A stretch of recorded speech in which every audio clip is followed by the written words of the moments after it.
-1 है ना, -1 है और प्लस √3 आयोटा है ना। इसको लिखना हमको पोलर फॉर्म में। क्या क्या स्टेप पहले इसको देखो। सबसे पहले ये जानो कि इसका हम लेट करना, क्या करना है, इसको हमको लेट करना है। किसके इक्वल टू जेड के equal. Let Z equal to क्या मान लेंगे हम लोग, -1 प्लस √3 आयोटा है ना। इसका क्या निकालेंगे हम, मॉडुलस। क्या निकालेंगे, मॉडुलस है ना। मॉडुलस निकालेंगे तो जेड का जो मॉडुलस निकालेंगे तो ये मेरे पास हो जाएगा तो 1 प्लस क्या हो जाएगा ये 3, क्या हो जाएगा ये 1 प्लस 3। तो मॉडुलस ऑफ जेड मेरे पास हो जाएगा √4। तो जेड इक्वल टू क्या हो जाएगा, ये हो जाएगा 2। और यहाँ देखो मॉडुलस ऑफ जो जेड होता है वो किसके बराबर होता है, आर के बराबर होता है। किसके होता है, आर के बराबर होता है। ये आर इक्वल टू मेरे पास क्या आ गया, ये तो आर मेरे पास आ गया ये 2 है ना। तो दिक्कत क्या होता है, अब हमको क्या निकालना है, अल्फा निकालना है, अल्फा थीटा निकालना है। ये इसको निकालने का दो तरीका है। tan अल्फा इक्वल क्या होता है, y अपॉन x है ना। क्या होता है, y अपॉन x है। तो अल्फा tan अल्फा फिर से लिखेंगे, y अपॉन y मेरे पास क्या है, इसको कंपेयर कराएंगे।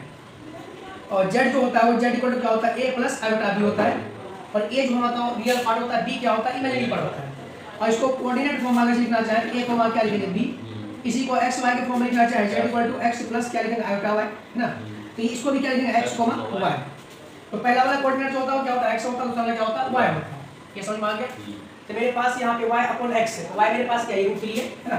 tan अल्फा निकालेंगे, क्या निकालेंगे, tan अल्फा होता है y अपॉन x। y मेरे पास क्या है, ये हो गया √3 और क्या हो गया -1। तो अल्फा इक्वल टू क्या हो गया, हां tan अल्फा इक्वल टू क्या हो गया, माइनस √3 क्या होगा 3। अब यहाँ से √3 कब होगा, tan √3 कब होता है, तो यहाँ पे 60 पे होता है। tan 60 पे कितना होता है, √3। tan 30 पे होगा 1/√3। तो यहाँ से हम डाल के ये हो गया मेरे पास tan अल्फा। इसको हम अल्फा इक्वल टू क्या हो गया, पाई/3 और यहाँ पे माइनस कॉस क्वाड्रेंट में, ये कॉस क्वाड्रेंट में देखो, कॉस क्वाड्रेंट में ये सेकंड क्वाड्रेंट में, सेकंड क्वाड्रेंट का ये हो जाएगा मेरे पास क्या हो जाएगा 2 इसको हम लिखेंगे क्या 3। आई बताएं कैसे होगा, ठीक है।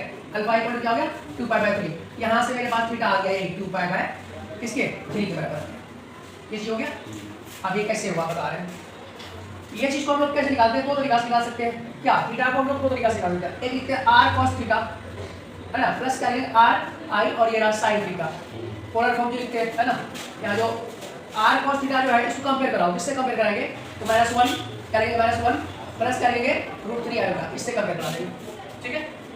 ये जो r cos थीटा है ना, r cos theta equal to किससे हो गया, -1 क्या हो गया। r तुम्हारे पास पता है क्या है, r तुम्हारे पास है ये 2 * cos थीटा लिखेंगे इसको ना, इक्वल टू क्या होगा -1। यहाँ से cos थीटा इक्वल टू क्या होगा -1 अपन क्या होगा 2 हो जाएगा, ठीक। तो मेरे पास cos थीटा का वैल्यू आ गया। मेरे पास sin थीटा का वैल्यू क्या आएगा, sin थीटा इक्वल टू क्या होगा, sin थीटा होगा ये ना, ये √3/2 √3 क्या हो जाएगा 2। यहाँ पे मेरे पास क्या था 2 था, यहाँ पे क्या था √3 है। इसको कंपेयर करा दिया इमेजिनरी पार्ट को इमेजिनरी पार्ट से, तो sin थीटा का वैल्यू क्या आ जाएगा √3/2। ये हो गया √3 अपन में क्या हो गया 2। यहाँ पे आ गया मेरे पास ये। अब यहाँ से हम लोग कैसे निकालेंगे, क्या इसके थीटा को निकालना चाहते हैं। थीटा क्या होता है r sin थीटा अपॉन क्या लेंगे r cos theta, r sin theta और r cos थीटा। ये r sin थीटा तुम्हारे पास क्या है बताओ, r sin थीटा मेरे पास क्या है √3/2 है, √3/2। r cos थीटा मेरे पास क्या है -1 क्या है, 2 है। जब ये ऊपर जाएगा गुना में चला जाएगा क्या डिवाइड में, ये r से r काटो, sin थीटा बटा cos थीटा क्या होता है, tan थीटा होता है। ये हो गया मेरे पास क्या tan थीटा हो गया। tan थीटा जो है मेरे पास ये क्या होगा √3/2 और क्या होगा और ये -2 बाय क्या हो जाएगा ये 1, ये तो स्लो कट जाएगा। और tan थीटा मेरे पास क्या हो गया -√3 हो गया है ना। ये यहाँ पे थीटा ऐसे ही आ गया, थीटा ऐसे ही आ रहा था, थीटा ऐसे ही आ रहा था। हमको जो आसान लगेगा वही तरीका से बनाएंगे। कौन आसान लगा कौन इजी है उसको हम इस तरीका से बना सकते हैं, ठीक है। आप लोग जाने पोलर फॉर्म, पोलर फॉर्म क्या होता है, राइट द पोलर फॉर्म। किसमें जाएंगे हम लोग, right the polar form, right the polar form करेंगे। पोलर फॉर्म, पोलर फॉर्म क्या होता है r cos थीटा है ना, प्लस क्या होता है i और ये होगा sin थीटा, हां नहीं होता है। और यहाँ पे थीटा मेरे पास क्या है माइनस में था, थीटा मेरे पास क्या होगा माइनस, हाँ तो यहाँ पे होगा 2π/3 हो जाएगा, तो ये 2π/3 होगा। तो यहाँ पे r मेरे पास कितना है 2 है और यहाँ पे cos पाई मेरे पास क्या है, तो ये थीटा मेरे पास क्या है तो 2π/3 हो गया प्लस आयोटा और यहाँ पे sin थीटा मेरे पास क्या है तो ये हो गया 2π/3 हो गया, ठीक है। यही चीज हमको लाना है, ठीक है, यही हो गया। अब यहाँ पे एक और क्वाड्रेंट में, सेकंड क्वाड्रेंट में मेरे पास क्या होता है, यहाँ समझो फर्स्ट क्वाड्रेंट सेकंड क्वाड्रेंट से समझ आ गया। ये हो गया मेरे पास, ये फर्स्ट क्वाड्रेंट हो गया ना, और ये मेरे पास क्या हो गया, सेकंड क्वाड्रेंट हो गया, ये मेरे पास क्या हो गया, थर्ड क्वाड्रेंट, ये मेरे पास क्या हो गया, फोर्थ क्वाड्रेंट हो गया ना। और यहाँ पे क्या होता है, थीटा जो बराबर किसका होता है, अल्फा के बराबर होता है, थीटा बराबर किसका होता है, अल्फा होता है। इसमें क्या होता है, पाई माइनस अल्फा होता है, थीटा किसके बराबर होता है, पाई माइनस अल्फा होता है। इसमें जो थीटा होता है माइनस पाई, अब प्लस किसके होता है, अल्फा के बराबर होता है, थर्ड। इसमें जो थीटा होता है बराबर माइनस किसके होता है, अल्फा के बराबर होता है। हम डिसाइड करेंगे कैसे, कोऑर्डिनेट से डिसाइड करेंगे। कोऑर्डिनेट से कैसे डिसाइड करेंगे, अगर मेरे पास फर्स्ट क्वाड्रेंट में क्या होता है, माइनस माइनस होता है कि प्लस प्लस होता है, तो दोनों प्लस होता है। जो मेरे पास सेकंड क्वाड्रेंट होता है, सेकंड क्वाड्रेंट में उसका कोऑर्डिनेट होगा माइनस, क्या होगा, माइनस होगा, और क्या होगा, प्लस होगा।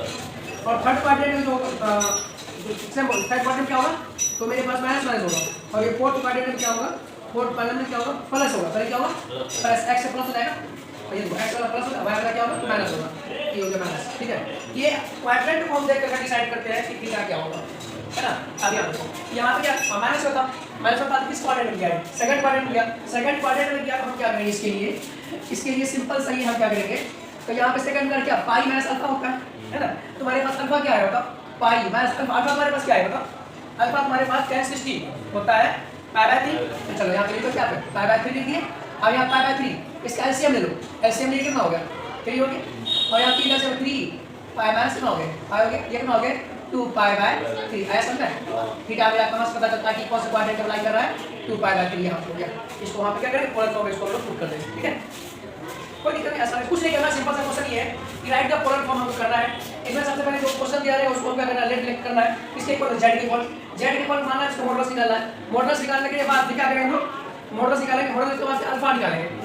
tan थीटा क्या होता है, y अपॉन x होता है, या वैसे r sin थीटा और वैसे डायरेक्ट निकाल सकते हैं। या तो इसको हम क्या करेंगे, ये क्वाड्रेंट देख करके, है ना, इसके हम डिसाइड करते हैं कि ये कौन सा क्वाड्रेंट में लाई कर रहा है, कौन सा क्वाड्रेंट में नहीं लाई कर रहा है। जो क्वाड्रेंट में लाई करेगा उस क्वाड्रेंट में उसको निकाल सकते हैं। तो लास्ट क्वेश्चन था, लिख लो।